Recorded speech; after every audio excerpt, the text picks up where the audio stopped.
Auspician este programa ADM, ANCAP, Alfa FM 963, Edu School, Intendencia de Montevideo, Mirin, Renault, UDE, Universidad de la Empresa. La Asociación de Dirigentes de Marketing del Uruguay tiene sumo orgullo en presentar Conferencias Memorables, una historia viva. La colección de oro de ADM. Haciendo que las cosas sucedan. Es un honor para la Asociación de Dirigentes de Marketing iniciar este ciclo de recordación y de valoración de una serie de disertaciones propiciadas por ADM que hoy se han convertido en conferencias memorables. Y es una distinción además iniciar el ciclo nada más ni nada menos con quien fuera 2 veces presidente de la República, el doctor Julio María Sanguinetti. Presidente, bienvenido. Bueno, encantado, como siempre. La dinámica propuesta tiene que ver con una conferencia que ya hemos calificado y catalogado como memorable, que en algunos casos tiene 20 años, que es por ejemplo la que vamos a brindar hoy, y obviamente que cada invitado tiene algo que ver o muchísimo que ver con el conferencista o con determinadas circunstancias de la historia reciente. En este caso la conferencia memorable es de Fernando Enrique Cardoso. Como es habitual, la presentación estuvo a cargo de Jorge Abuchalja, que dio la bienvenida a tan distinguida figura de la política latinoamericana. Señor presidente, constituimos 2 pueblos unidos por una historia llena de esfuerzos y sacrificios. El desafío actual y futuro esperemos que nos una más para superar juntos las adversidades que se nos presenten. Estamos convencidos que su presencia en nuestro país y en especial en esta reunión de empresarios servirá para fortalecer aún más nuestros vínculos y para que nuestros hombres de negocios se vean enriquecidos mediante el aporte de su pensamiento, sus ideas renovadoras y su compromiso manifiesto para con los más altos objetivos, no solo de su país, sino también de la región, en la seguridad que todos ellos se convertirán en realidad. Queremos expresar, para finalizar, que nuestra institución tendrá con usted siempre lazos de profundo respeto y cálida amistad. Hemos tenido el especial privilegio de compartir sus proyectos cuando lo recibimos como presidente electo en 1994, la exposición de su trabajo como presidente en 1997, y hoy, ya próximo a dejar el cargo, ve encaminada la tarea para la que su pueblo lo eligió. Yo le decía antes de empezar, presidente, podría hablar un poquito más yo de Cardoso, no tiene sentido teniéndolo usted.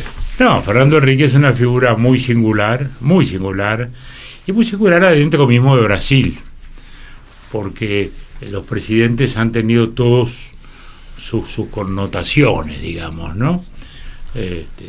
Todos ellos, los mineiros como Kubitschek, por ejemplo, o los gaúchos como Getúlio Vargas, pero un intelectual paulista es casi el único. O sea, a San Pablo siempre le ha costado colocar presidentes, ¿no?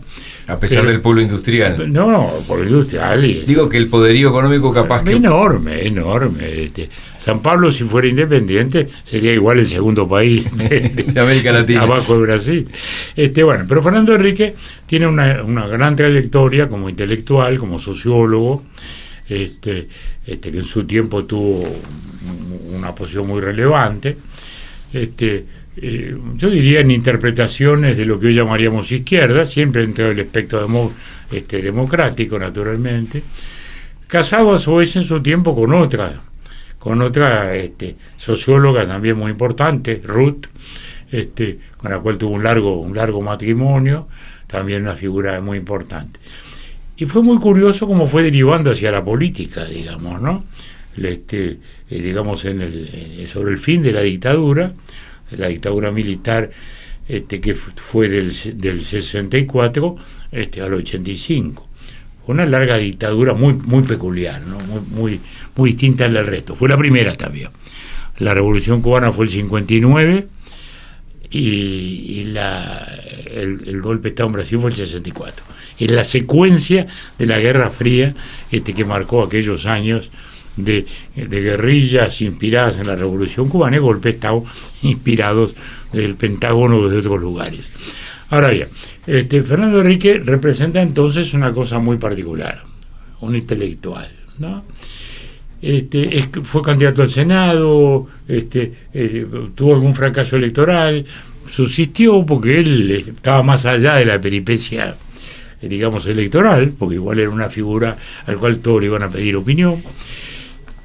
Y así un cierto día va a dar a la Cancillería con el gobierno de Itamar Franco, que era un gobierno muy especial, ¿no? ¿Verdad? Porque había venido después de la caída de Collor y de un proceso de estabilización, ¿no?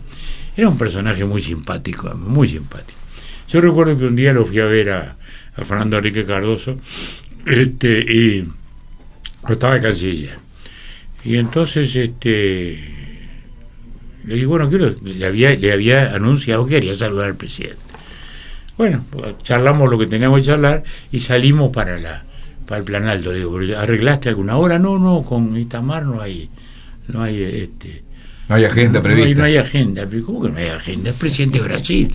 Bueno, llegué ahí y había una antesala con 4 o 5 personas en una Brasilia, la cual, si un gobernador quiere hablar, te quiere en avión, porque Brasilia es Brasilia, está allá en el centro del país, dijo todo, muy bien.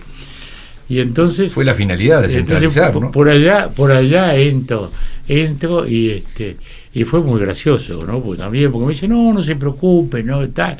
Y entonces me acuerdo que me dijo, no, yo soy político del pueblo acá, yo le doy el gobierno que se dedique a Fernando Henrique, yo me dedico a otras cosas. O sea que ya tenía un peso importante. Importante. Y bueno, y luego va al Ministerio de Economía, después de una de las tantas crisis como las que habla en este reportaje memorable, como lo califican ustedes, y ahí pasa la historia, porque es el Plan Real, que es un plan de estabilización extraordinariamente exitoso, que lo pone en la carrera presidencial. Permítame 2 minutos, porque Fernando Henrique Cardoso, en esa charla que fue esa conferencia, que fue el 21 de agosto de 2002, fíjense qué momento para el Uruguay, él allí hace una clase magistral de la historia reciente de este comienzo del siglo XXI, porque habla, del tequila, de la crisis rusa, de la crisis que había afectado a Brasil en el 98, 99. Vamos a verlo y a escucharlo y a recordarlo. La verdad es que hemos tenido que hacer frente a muchas crisis y a sucesivas dificultades en el plano económico. Yo creo que algunas de esas crisis son resultado típico de lo que pasa en países en desarrollo, como Brasil y Uruguay. Pero otras no, otras son imperfecciones y son distorsiones que existieron y desgraciadamente seguirán existiendo por algún tiempo en la economía global. Si me permiten, desde que yo estuve acá y ya había enfrentado una primera crisis en el año 95, que fue la llamada tequila, que fue la crisis del México, que empezó el 20 de diciembre del 94 y que duró algún tiempo, yo creo que ya tuvimos más 4 o 5 crisis. Después podemos discutir un poco mejor qué es lo que significa la palabra crisis en este contexto. Pero la verdad que en 97 nos confrontamos con la crisis de Asia, que empezó en algunos de los países llamados entonces de tigres asiáticos y que perturbó el conjunto del sistema financiero internacional y nos ha alcanzado. Luego en el 98, otra vez, fue la llamada crisis de Rusia. A mí me tocó en aquel entonces ser candidato a la reelección. Y no fue fácil decir al pueblo de mi país, y lo dije yo antes de las elecciones, que las circunstancias nos llevarían a buscar un acuerdo con el Fondo Monetario Internacional, porque ya no tendríamos más condiciones de, con nuestras solas fuerzas, confrontarnos con la coyuntura que se formaba después de la crisis de Rusia. El año 2000 fue calmo, me sorprendió. Yo tuve 2 años calmos en esos 8 años de gobierno, el 96 y el año 2000. Y si ustedes miren qué pasó con el crecimiento de la economía brasileña, van a ver que en esos 2 años el crecimiento quedó entre 4.5 y 5% del PIB. Luego, en el 99, nos tocó a nosotros mismos. Estamos en el epicentro de la crisis. Tuvimos que devaluar. 2000, ya les dije, fue más calmo. 99, tuvimos que hacer frente a nuestras dificultades que han alcanzado los países de la región. 2000 fue más calmo. 2001, varias crisis. La cuestión en Estados Unidos, del 11 de septiembre, más tarde, otra crisis. De por medio, Argentina. En fin, parece ser que lo normal es la crisis. Esto es Conferencias Memorables. Una historia viva. El gran encuentro político-empresarial y sus protagonistas más recordados. Elegimos terminar con ese punto, ¿no? Parece ser que lo normal es la crisis, dice Fernando Enrique Cardoso en aquel momento. Bueno, yo diría que como lo único permanente es el cambio, crisis que es cambio brusco, ¿no? Fíjese que hoy con la perspectiva que tenemos de 20 años, después que habíamos pasado una pandemia y estamos viviendo una guerra europea, bueno, quiere decir que los fenómenos de crisis son a veces inesperados. Y Brasil los vivió durante muchos años, como toda América Latina. Y hoy tenemos unas crisis distintas a las que él hablaba, ¿no? ¿Verdad? Porque la crisis, por ejemplo, de las monedas rusas y eso que él hablaba, que termina repercutiendo allá, fue tremenda para el Mercosur también. Porque eso fue el 13 de enero del 99, día inolvidable para mí. Sí, obviamente era casi el final de su segunda presidencia. Yo estaba en Anchorena, de vacaciones, y me llamó Fernando Enrique. Y bueno, y en ese estilo, el estilo tan amable y tan circunloquial propio de los brasileños, me dice, bueno, estamos con un problema en los mercados, en fin, ha habido un esto, lo otro. Le digo, Fernando Enrique, estamos devaluando, ese es el lío. Bueno, sí, me dice. Y ahí vino la devaluación brasilera que nos cambió todo el panorama. ¿Nos agarró distraído usted que era la cabeza del gobierno en ese momento? Digo, a lo lejos, con el diario del lunes. Bueno, ¿no? Distraídos en el sentido que no la estábamos esperando así, no hay duda de eso. Y entonces se nos llenó de incertidumbre, porque alguna gente también hoy, con mirado a la distancia, yo, bueno, ¿y por qué el Uruguay no devaluó? No devaluamos porque no sabíamos lo que estaba pasando. Es decir, esto va a ser una secuencia de evaluaciones y vamos corriendo atrás y atrás y atrás y atrás, con la consiguiente carrera de salarios y de precios y de tal. Entonces, bueno, en aquel momento optamos por tratar de defender la competitividad del país, bajando aportes al BPS, dándole a la exportación exoneraciones de impuestos, etcétera, etcétera. Y de ese modo tratamos de capear el temporal, ¿la verdad? Y creo que lo capeamos razonablemente bien, pero fue tremendo. Y además ahí puso en crisis ya el Mercosur, porque veníamos de 8 años de crecimiento. Del Mercosur vamos a hablar más adelante. Vamos a hacer una primera pausa en este inicio de ciclo de las conferencias memorables de la Asociación de Dirigentes de Marketing. Conferencias memorables. Colección de oro de ADM. Conferencias memorables. Una historia viva. Ponencias magistrales de los líderes iluminando el evento de negocios más importante del país. Estamos de regreso con el presidente Julio María Sanguinetti, 2 veces presidente. Estamos recordando aquella conferencia memorable de Fernando Enrique Cardoso, 21 de agosto de 2022. Aplicado, estudioso, como siempre, le agradezco especialmente, presidente, porque le hemos hecho llegar la conferencia y sé que usted la ha visto y más de una vez. Hay una parte donde el entonces presidente Cardoso fustigó duramente a las calificadoras de riesgo. Lo vemos y seguimos con nuestro invitado. Yo, francamente, a mí me sorprende la miopía que hay en los mercados financieros y la disconformidad que hay entre los avances de la realidad económica y su percepción. Tomemos el caso de Brasil. Ahora recién, una serie de hechos que normalmente serían no de crisis, sino que quizás incluso de celebración. Después del año 95, yo creo, 96, por primera vez la Petrobras encuentra un nuevo campo de petróleo. La semana pasada, 600 millones de barriles de petróleo, es lo que se supone, quizás más. Eso debería significar una señalización muy positiva para los mercados. Yo creo que nadie se dio cuenta. Y yo he insistido, hablé varias veces de eso, nadie se dio cuenta. Luego, anuncio de que dos indústrias brasileñas en el sector del acero se han lanzado al mercado internacional. Una buscando fusionarse con las industrias de Inglaterra y de Holanda, en condiciones que la industria mayoritaria es la brasileña, la Compañía Siderúrgica Nacional. También se ha anunciado eso.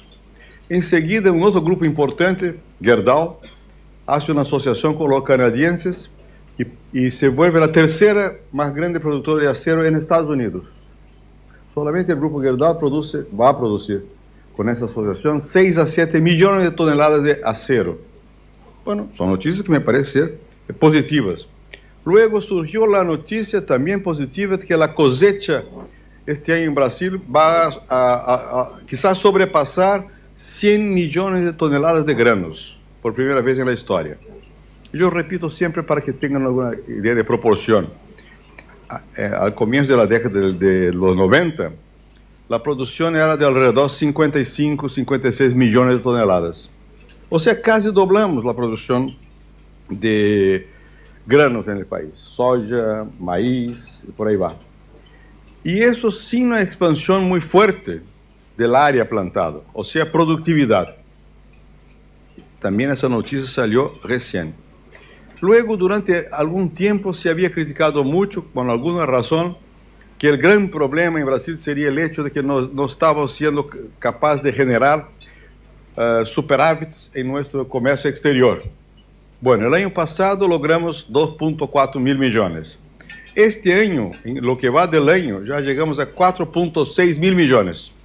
Se supone que hasta fines de año vamos a llegar a 6 mil millones, 5 o 6 mil millones de dólares de superávit comercial. Y eso que seguimos manteniendo el comercio con Argentina, y en el comercio con Argentina el déficit va a ser entre 2.000 y 6.000 millones. O sea, en condiciones normales hubiera sido posible quizás aumentar ese superávit. Y, sin embargo, ¿qué pasó con todo eso? Con todo eso, el riesgo país ha aumentado. Y una u otra agencia de calificación pues demuestra que hay que aumentar no sé cuánto. Sobrepasamos 2.000 puntos. Llegó un momento en que el riesgo era más grande en Brasil que en algunos países de África. ¿Es posible eso? ¿Tiene razón eso? ¿Guarda alguna relación con la realidad la formación de expectativas de esa manera? Si guarda, yo creo que yo perdí la razón, porque realmente no la veo.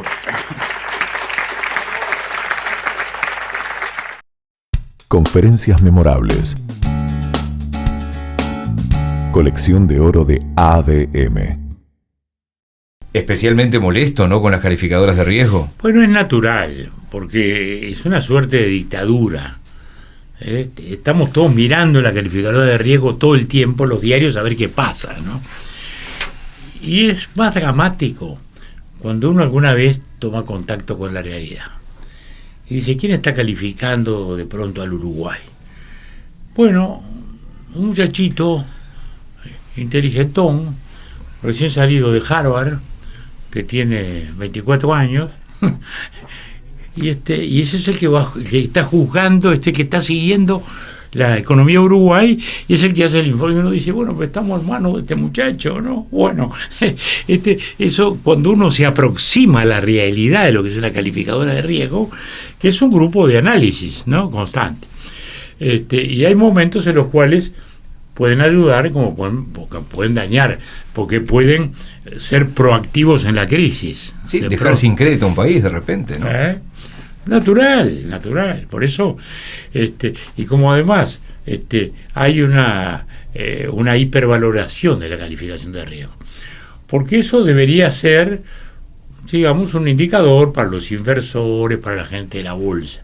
Sin embargo, en los últimos años los propios medios les han dado un valor extraordinario de predicción, ¿no? Porque, bueno, se supone que calificar a riesgo es eso, es predecir. Pero como consecuencia, entonces, los gobiernos a veces los pueden padecer, como es el caso que señalaba Fernando Henrique, ¿no? Sí, hay ahí como no le pasa al Uruguay ahora, pero cuando un país está endeudado con el Fondo Monetario Internacional y por otro lado están las exigencias del fondo, que es el que presta, es lógico, y las calificadoras que dicen determinadas cuestiones, es como que se va acercando. Sí, y además en aquel momento era mucho más importante el Fondo Monetario y las propias calificadoras. Hoy el Fondo Monetario es uno más en el terreno del crédito, hay muchísimo más crédito en el mundo, hay mucho más dinero en el mundo, los intereses han sido bajísimos, recién hoy los están aumentando un poquito, pero por la inflación, ¿no? Entonces ya el fondo no tiene ese factor dominante que tenía, aunque tiene indudablemente relevancia, sobre todo para los países de riesgo, ¿no? Hoy lo vemos sobre todo en la Argentina, ¿no? Y las calificadoras también se las mira particularmente cuando ocurre en esa situación. En el caso de Brasil, fueron años complicados, y esa devaluación generó muchos problemas y a nosotros naturalmente nos perturbó de un modo muy sustantivo. Tengan en cuenta que la conferencia memorable de hoy tiene 20 años. Voy a leer textualmente un fragmento para escuchar otra parte de la conferencia. Dice Fernando Henrique Cardoso: en la economía no hay milagros. Y agrega esta frase: o hay crecimiento de la productividad o no habrá crecimiento real. Lo vemos. Nosotros, del año 93 al año 2001, cuando se hace la acumulación de los términos de crecimiento del PIB, del Producto Interno Bruto, yo mismo me sorprendí con el dato. Fue 31%. O sea, después del Plan Real, la economía real de Brasil creció el 31%. Bueno, ojalá fuera el doble, fuera 100%, pero no se puede decir que una economía que creció al 30% en 8 años sea una economía que esté en malas condiciones en la economía real y cuyo endeudamiento no es un endeudamiento. Yo les enseñé el dato aquí de lo que se debe de hacer el giro para este año. No es un endeudamiento que ahogue una economía con tanta pujanza como tiene la economía brasileña. En verdad, la tasa de crecimiento de estos años fue más o menos alrededor de 3% al año. Si se compara con los años anteriores al 93, tuvimos en los últimos 5 años crecimiento negativo de la economía. En los 12 años anteriores al 93, tuvimos 5 años con crecimiento negativo. Después del Plan Real, en razón de la estabilidad, no llegamos a alcanzar la tasa de crecimiento que nos gustaría, pero sí fue positivo en promedio de 3% y resultó un crecimiento efectivo del 30%. ¿Y cómo se ha logrado eso? Básicamente, por la manera más sana posible, o sea, aumento de la productividad. Yo les di el dato para mostrarles que hubo una especie de choque de productividad en el país.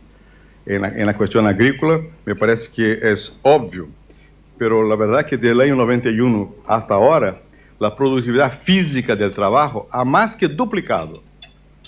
No hay milagro en economía. O hay aumento de productividad o no hay crecimiento real. No hay fórmula mágica. Y aumento de productividad significa inversión, educación, tecnología. Esto es Conferencias Memorables, la colección de oro de ADM. No hay milagros, decía el entonces presidente Cardoso, y mete ahí arriba de la mesa la palabra productividad, que por momentos fue como una palabra prohibida, sobre todo en el movimiento sindical en el Uruguay. Yo diría que esas frases habría que ponerla en mármol, ¿no? y ponerla en todos los despachos presidenciales, ministeriales, sindicales y empresariales, ¿no? También empresariales, no solo sindicales. Primero porque la economía milagro es muy de América Latina, ¿no? En general de los latinos un poco más que de los otros, que son más realistas, los del norte. Pero América Latina es un mundo de sueños, ¿no?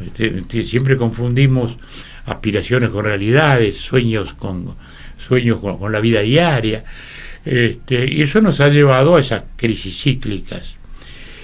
En los últimos años, a su vez, con el fenómeno de globalización tan acentuado, como ocurrió justamente hace 20 años, era la explosión de la globalización.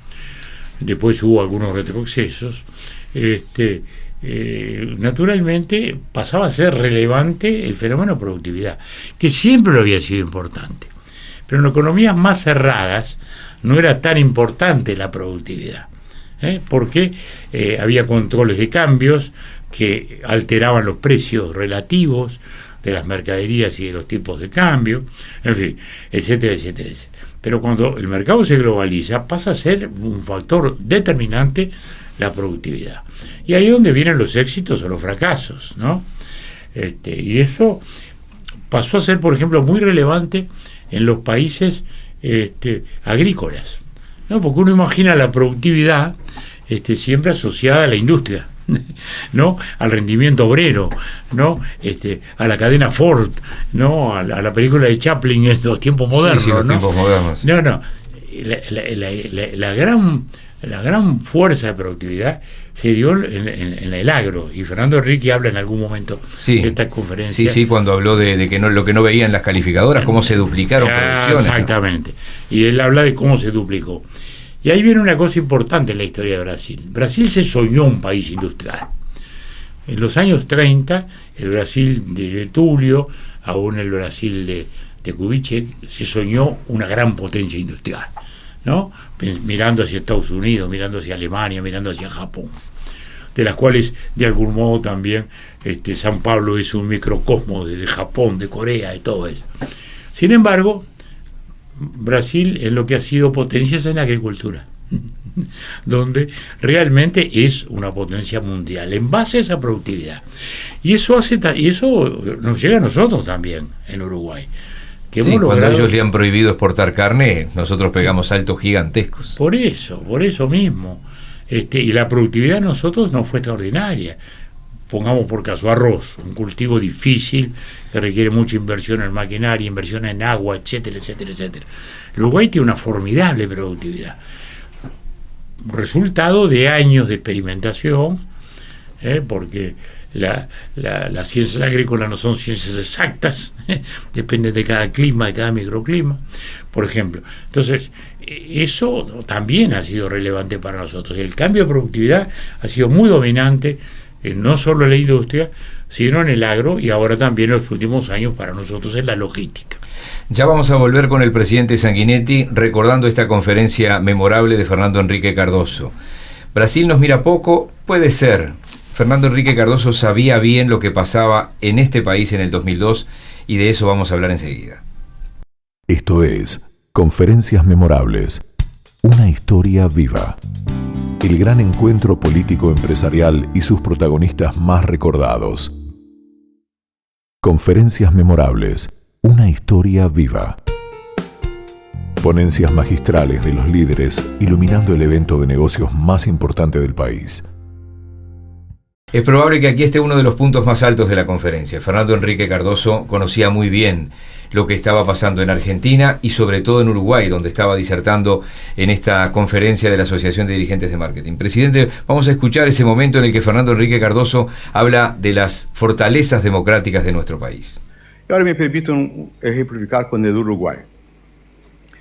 En Uruguay recién, yo creo que ustedes han dado una demostración, como nosotros dimos en el caso de energía, de la existencia de una ciudadanía y de instituciones políticas capaces de entender un momento de crisis.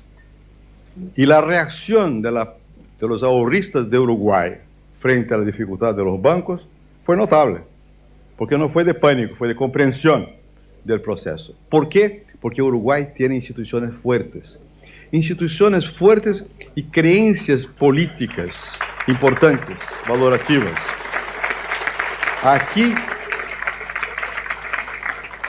los blancos fueron capaces en momento oportuno de entender la importancia de una vinculación con aquellos a quienes habían combatido secularmente para garantizar gobernabilidad.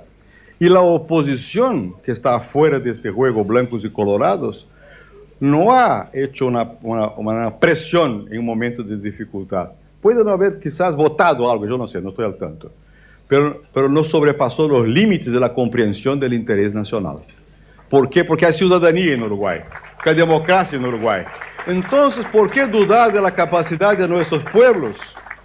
¿Por qué dudar de la capacidad de nuestros pueblos frente a desafíos de la naturaleza que yo he descrito aquí, de una reacción razonable?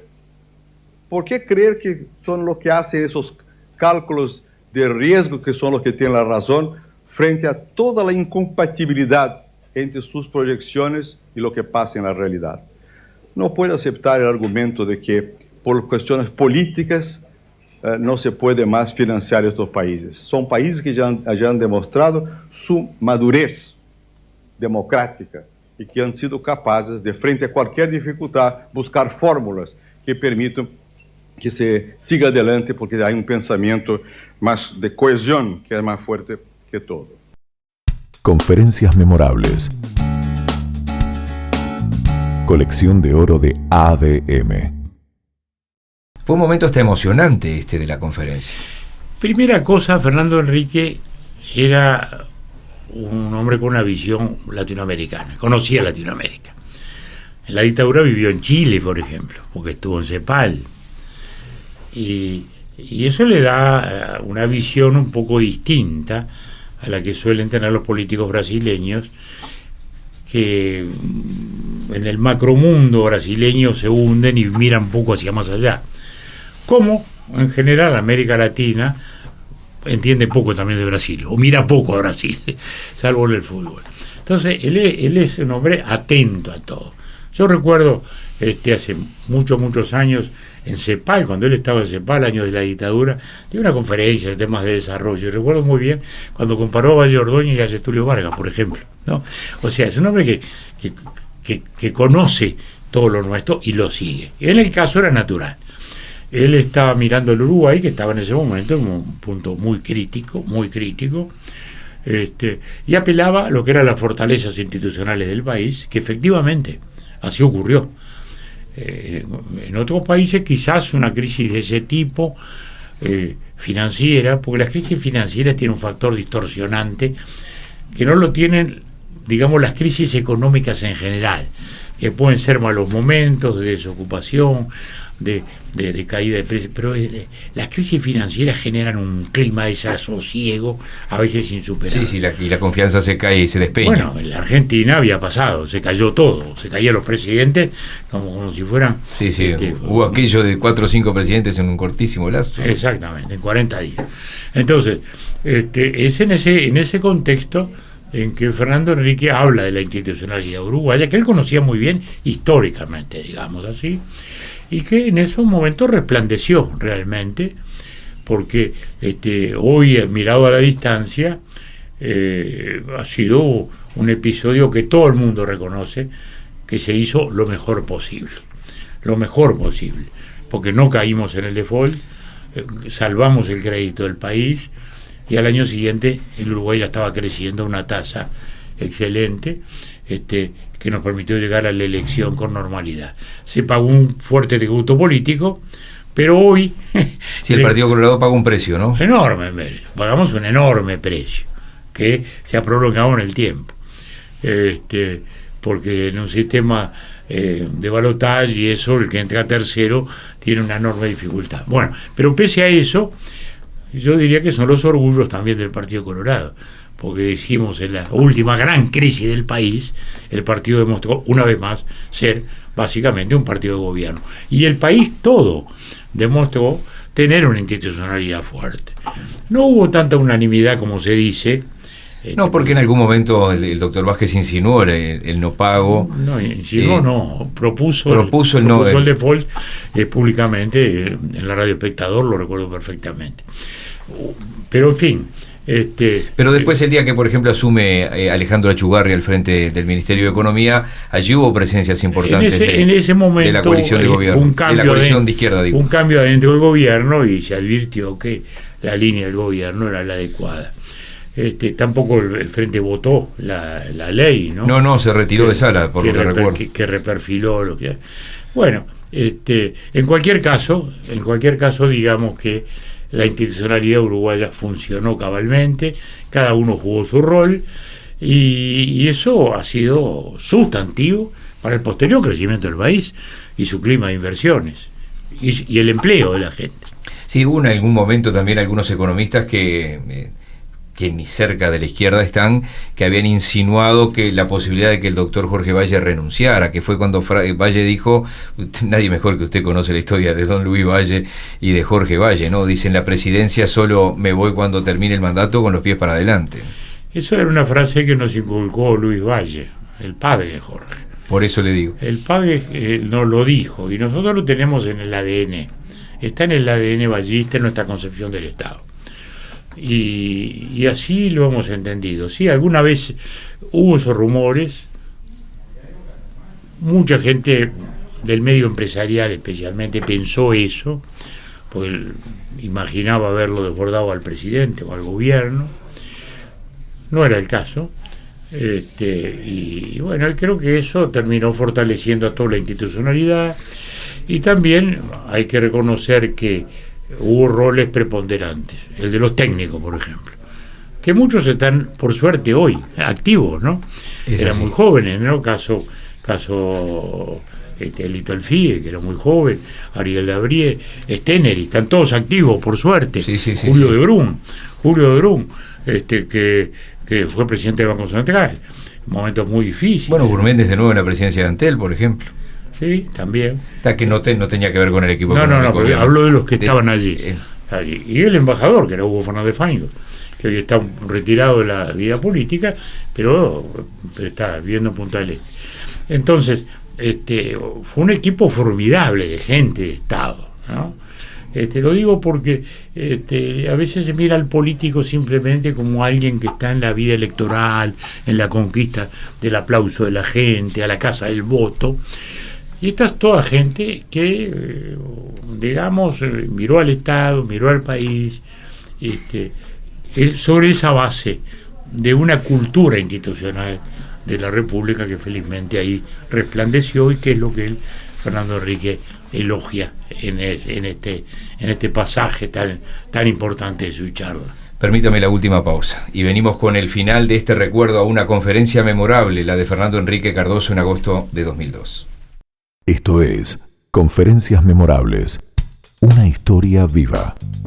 El gran encuentro político-empresarial y sus protagonistas más recordados. Conferencias Memorables, una historia viva. Ponencias magistrales de los líderes iluminando el evento de negocios más importante del país.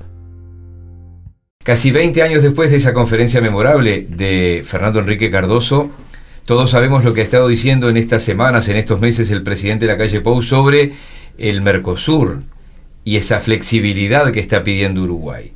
¿Qué decía Fernando Henrique Cardoso del Mercosur en ese momento? Vale la pena. No nos basta el Mercosur. No nos basta el Mercosur. Nosotros tenemos que buscar una relación más abierta con el mundo. No podemos encerrarnos frente a un mundo que si no se está abriendo, que debiera de se estar abriendo. ALCA tiene que ser discutido por nosotros como necesidad de acceso a mercados. En ALCA no se puede discutir para nada soberanías. Soberanía, yo dije ayer y lo repito acá, no se discute, se ejerce. Se ejerce la soberanía, no se discute. Es inaceptable discutir soberanía. Lo que se quiere es una relación de igualdad. Si aquí, cuando me refería a Mercosur, como Brasil es quizá la economía más fuerte, yo hice referencia a los valores de justicia, de objetivos en comunes, en el caso de ALCA es al revés, porque los más fuertes no somos nosotros. Entonces ahí el hincapié ha de ser de que ellos hagan justicia a nosotros y no nosotros a ellos. Y más, de que los intereses nuestros no son negociables. Los intereses nuestros no son negociables. O hay reciprocidad o no hay avance posible. Queremos sí mercados, pero queremos reciprocidad. En el pasado, el libre cambio nos venía de afuera y era un libre cambio que interesaba solo a los que producían. Hoy día es distinto. El día nosotros también produjimos, también somos competitivos. Brasil es competitivo en sectores industriales importantes. Uruguay también, Argentina también, en sectores agrícolas ni hablar. Por consecuencia, hoy día, nosotros lo que deseamos no es lo que antes, en siglo XIX, nos pedían a nosotros. No estamos pidiendo en siglo XXI a los más poderosos lo que ellos nos pedían en el pasado. Pedimos otra cosa, similitud. Pedimos que haya no asimetrías, sino que simetrías. No queremos dejar de darles lo que nos dan, pero no les daremos nada si no nos dan. Y eso no son palabras que tengamos que decir con un tono de agresividad. Yo dije eso y mucho más que eso en la reunión de Quebec. Don Jorge Valle estuvo ahí, asistió. También él dijo lo mismo allá. Con mucha fuerza, con mucha sinceridad. No hay por qué no decirlo con claridad, porque nosotros creemos que esto es lo que debe ser. No les estoy hablando desde un punto de vista ideológico, estoy hablando a partir de que no queremos ser víctimas de conceptos a priori. Nosotros vamos a participar, sí, de negociaciones con buena fe, pero queremos reciprocidad también en la buena fe. Y lo que yo dije sobre ALCA vale para Europa, porque en materia de interés, de comercio, no hay distinción. Cada quien tiene su interés, no hay buenos y malos. Hay realmente intereses que tienen que ser compatibilizados. Si son compatibilizados, es un buen acuerdo. Si no son compatibilizados, no hay acuerdos. Creo yo que esta visión, que no es ninguna novedad, es una visión que hemos repetido tantas veces sobre la cuestión de Brasil, nos muestra con claridad cuál es el momento que estamos atravesando y cuáles son los valores a los cuales nos juntamos. El presidente Valle a menudo dice que quiere comercio y no ayuda, trade, no aid. Y es verdad, queremos trade y queremos financiación, queremos oportunidades y tenemos condiciones para avanzar si nos dan esas oportunidades.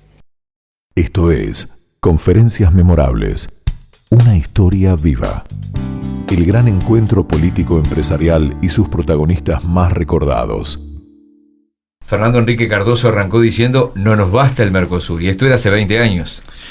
Porque el Mercosur originalmente no fue concebido para encerrarnos, como desgraciadamente luego lo han entendido algunos gobiernos de Brasil en algún momento, no en este, y de Argentina en este.